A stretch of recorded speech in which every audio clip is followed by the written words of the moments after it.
Əslən Göyçə mahalından olan haqq şairimiz Tofiq Əslər aldı görək Xəzərin qoynundan, Şirvan havası ilə necə dedi, ərz eləyək, eşidənlər şad olsun.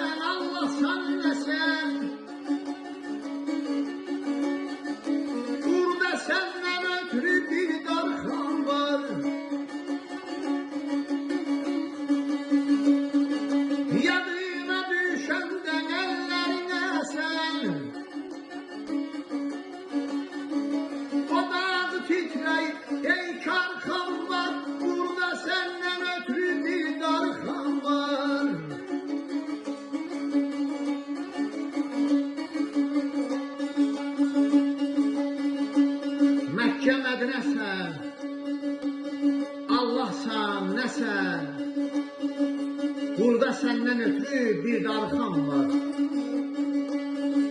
Yadına düşəndə əlləri əsən, dodağı titrəyib, ey karxan var.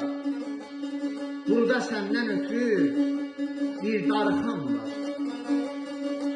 Sevinci apardın, saxladın qəmi, bu qədər imansız imişsən yəni, gecələr qəm parçalayır sinəmi, öz əli ilə öz evini yıxan var, burada səndən ötürü bir darxan var.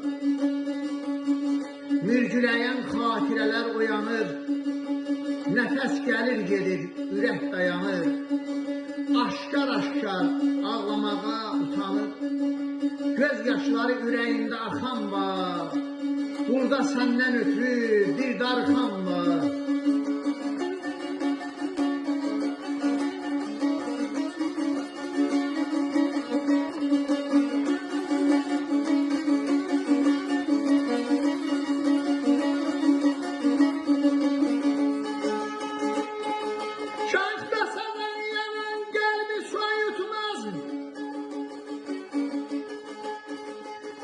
Çəkən adamı dərman uyutmaz, ağrısı çox, əzabı çox müdaz, ağrısı çox, əzabı çox müdaz. Tofiq Əslər yollarına baxan var, burada səndən ötürü bir darxan var. Tofiq Əslər yollarına